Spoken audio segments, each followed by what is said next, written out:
안녕하십니까. 천국순례자입니다. 우리들 주변에 각종 난리와 난리 소문들이 있지요. 전쟁이 있다, 기근이 있다, 전염병이 온다, 적그리스도가 등장한다, 3차 세계대전이 일어난다, 언제 휴거가 있다. 그야말로 마지막 때의 소문들이 도처에서 들리고 있습니다. 그만큼 우리 주님의 재림의 때가 임박했다는 것이죠. 이런 때 여러분의 반응은 어떠합니까? 한 귀로 듣고 한 귀로 흘려버리십니까? 아니면 그 난리와 난리 소문에 적극적으로 반응하면서 다양한 준비를 하십니까? 과연 우리 신자들은 이 마지막 시대에 각종 난리와 난리 소문을 들을 때 어떠한 태도와 자세를 가져야 할까요? 신약 성경의 공관복음인 마태, 마가, 누가복음의 종말장에는 공통적으로 난리와 난리 소문을 언급하고 있습니다. 이런 소문은 칠령 환란의 관점에서 보면 재난이 본격적으로 시작되기 전의 현상들입니다. 여기서 난리와 난리 소문을 듣는다 해서 난리는 헬라 원문의 의미로는 전쟁을 가리키는 뜻입니다. 그러므로 이 난리와 난리 소문을 듣는다는 문장을 헬라 의미를 대입하여 보면 곳곳에 전쟁이 일어날 것이고 그런 전쟁의 소문을 듣게 될 것이다라는 말씀이죠. 몇몇 영어 성경도 이 부분을 전쟁과 전쟁의 소문이라는 표현들로 많이 사용하고 있습니다. 이런 점에서 보면 2022년 우크라이나 전쟁을 시작으로 2023년에는 가자 지구의 하마스와 이스라엘 전쟁이 있었죠. 그리고 그 외 중동 전쟁, 중국과 대만 전쟁, 한반도 전쟁의 소문 등이 끊이지 않고 있습니다. 그야말로 우리들은 성경의 말씀이 그대로 이루어지고 있는 매우 중요한 시대에 살고 있죠.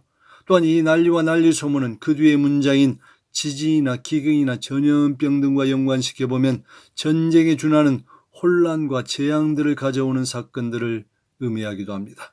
이와 같이 우리 주변에서 각종 난리와 난리 소문이 끊이지 않고 있는데 과연 그 이유가 무엇일까요? 난리와 난리 소문이 많은 이유는 주로 사회적인 불안과 예측 불가능한 상황, 그리고 사람들의 감정적인 반응이 맞물리면서 생기는 현상들이지요.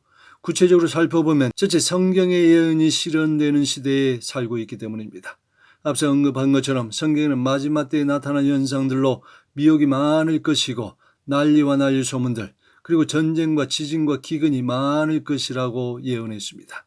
그러면 작금의 시대에 나타난 다양한 현상들은 이상하거나 특이한 현상이 아니죠.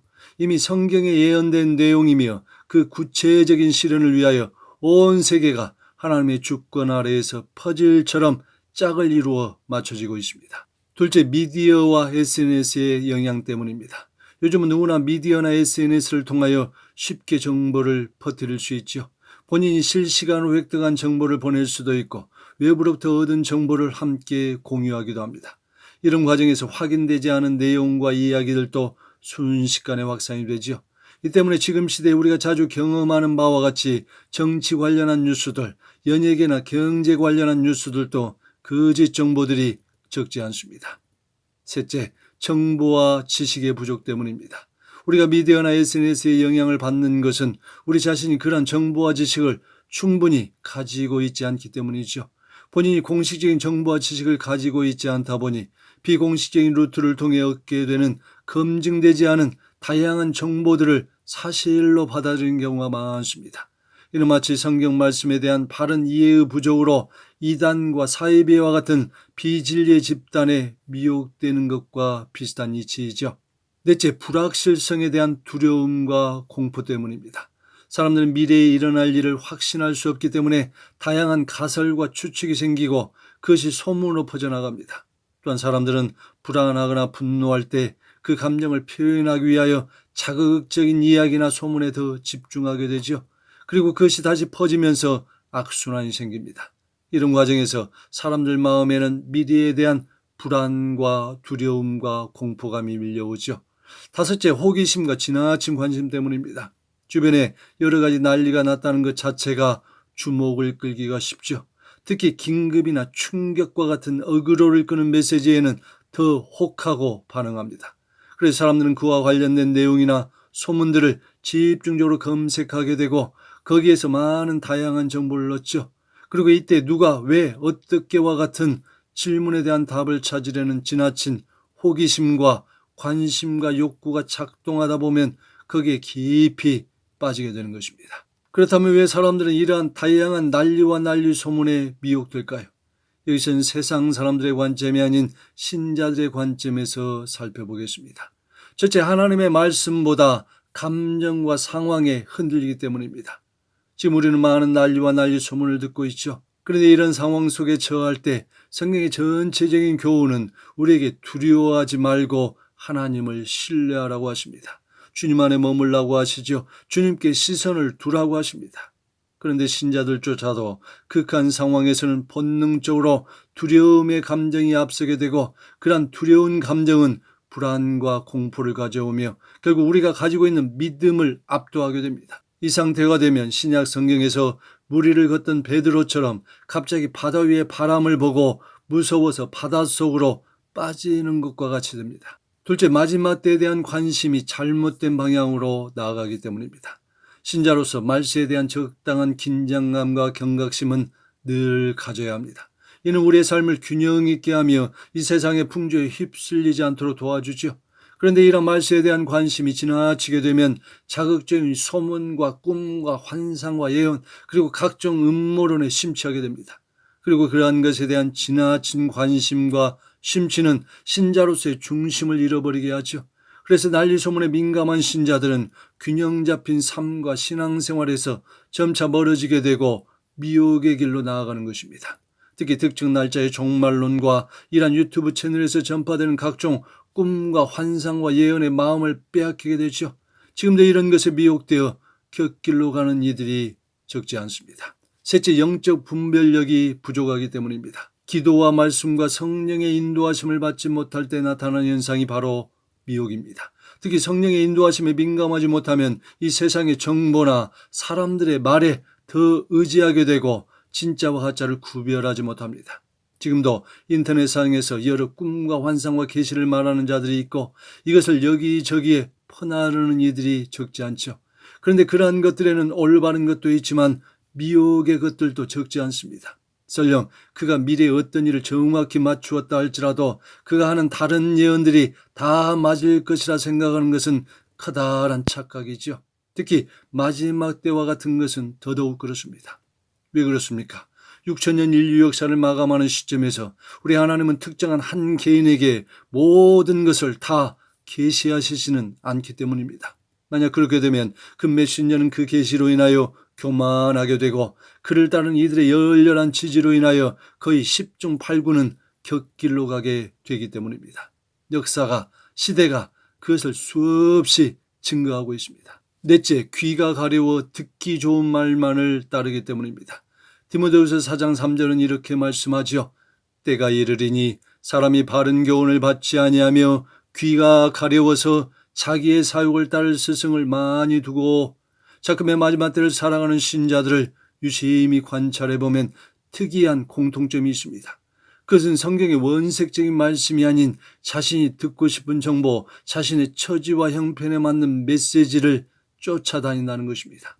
예를 들면 여러 가지 비진리 요소 때문에 교회 생활을 갈등하는 이가 있는데 그에게 어떤 메신저가 그런 교회 공동체에서는 나오십시오라고 하면 그 후에는 그 메신저가 그의 스승이 됩니다. 반대로 교회 비진리 요소에도 불구하고 가능한 그곳에서 이기는 자로 사십시오라고 하면 그런 메시지를 전하는 메신저를 스승으로 여기는 이들도 있습니다. 그러나 이러한 선택도 잠시 또다시 그 메신저가 자신이 이해하는 정보나 지식과 상황과는 다른 메시지를 전하게 되면 자신의 귀를 즐겁게 해주는 또 다른 메신저를 찾아 떠나지요. 이것이 온오프라인 상에서 계속 반복되고 있습니다. 그래서 지금은 신앙 안에서 참 스승도 참 제자도 찾기 힘든 곤고한 시대이죠.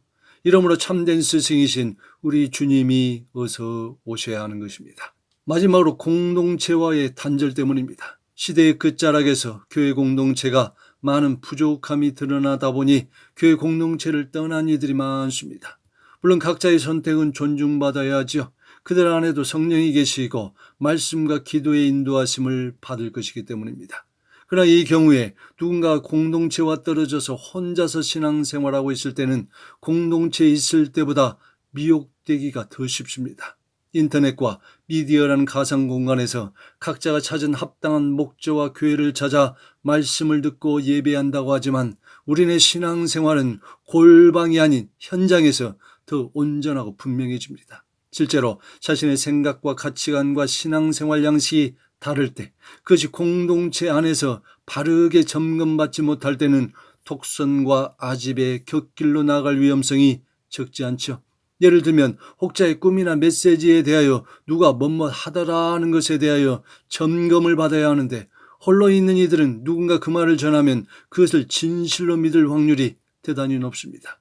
왜냐하면 공동체에서 대화나 나눔을 통하여 그것을 확인하고 점검받을 길이 없기 때문이죠. 그러다 보면 자신이 듣고 싶은 것만 듣고 보고 싶은 것만 보면서 그것만이 옳다고 믿고 따를 가능성이 더욱 많아집니다. 이 부분은 메시지를 받는 수신자나 그 메시지를 전하는 발신자 모두에게 해당되죠.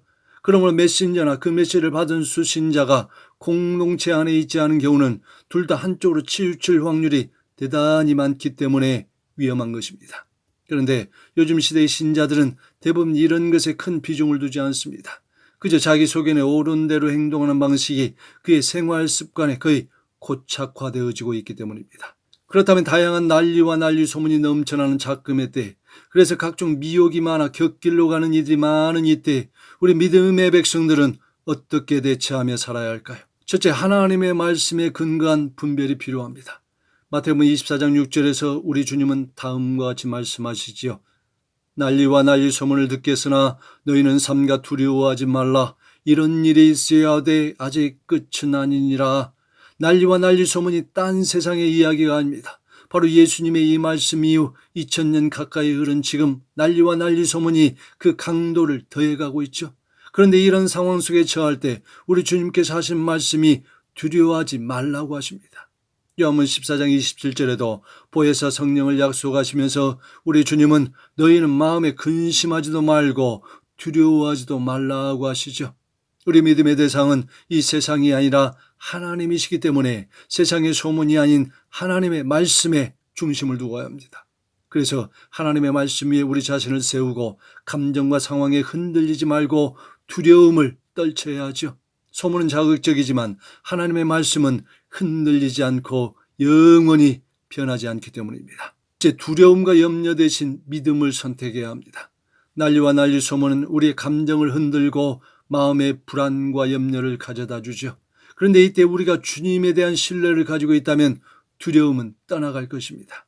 그런 점에서 시편 23편 다윗의 고백은 많은 이들을 참 평안으로 인도하는 말씀이지요.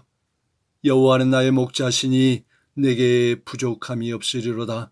내가 사망의 음침한 골짜기로 다닐지라도 해를 두려워하지 않을 것은 주께서 나와 함께 하심이라. 주의 지팡이와 막대기가 나를 안위하시나이다. 넷째, 검증되지 않은 소문들에 휘둘리지 말아야 합니다.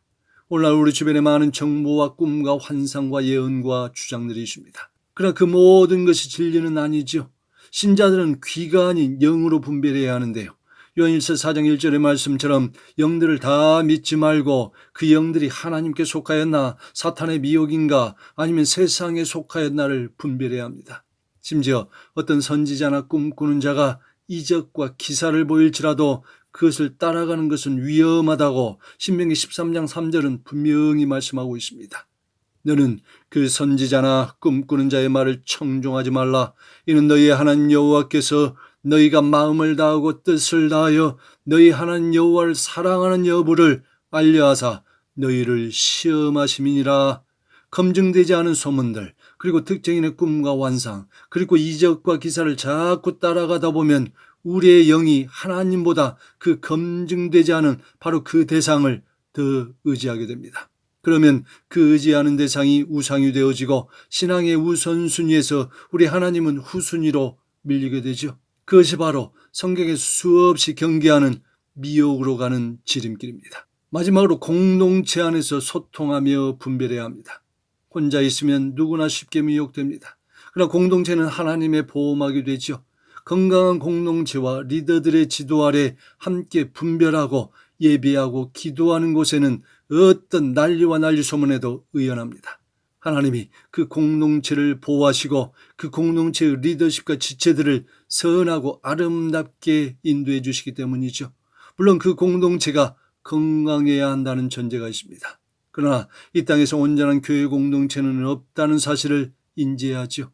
예수님이 우선순위가 아닌 설교자나 예배, 교제, 교회의 환경 등을 우선순위로 할 경우에는 그 신자는 교회에 정착하기가 쉽지가 않습니다. 그러나 주님을 우선순위로 두고 자신이 그 공동체 안의 일원이 되는 심령으로 소속감을 가지게 되면 시간이 지날수록 교회의 유익을 많이 누리게 됩니다. 그리고 그러한 공동체 안에서의 건강한 소통은 외부에서 오는 다양한 도전과 유혹에 대하여 견고한 보호막이 될 수 있죠.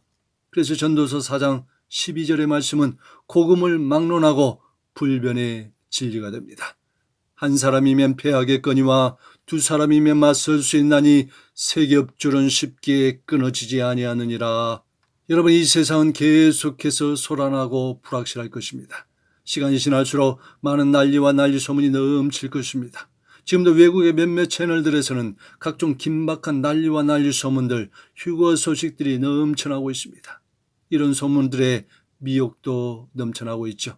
그날이 그만큼 임박했다는 반증이기도 합니다. 그러나 여기서 기억할 것은 우리는 세상에 살고 있지만 그 소속은 하나님 나라에 속한 자들입니다. 그러므로 주변의 다양한 사건과 소식에 대한 두려움과 염려 대신에 우리 하나님의 말씀을 붙들고 믿음의 방식을 취하며 헛된 소문에 휘둘리지 말아야 하죠. 때로는 아예 그러한 것에 집착하지 않겠다고 결단해야 합니다. 그리고 종종 듣고 보는 것이 분별이 안 되면 마음을 같이 나누고 있는 공동체 안의 지체들과 소통하면서 도움을 구해야 하죠. 아무쪼록 난리와 난리 소문이 넘쳐나는 이 시대에 그 소문의 정점에서 우리 주님이 다시 오실 때 주님으로부터 데려감을 입는 귀한 은혜가 가득하시길 바랍니다. 할렐루야.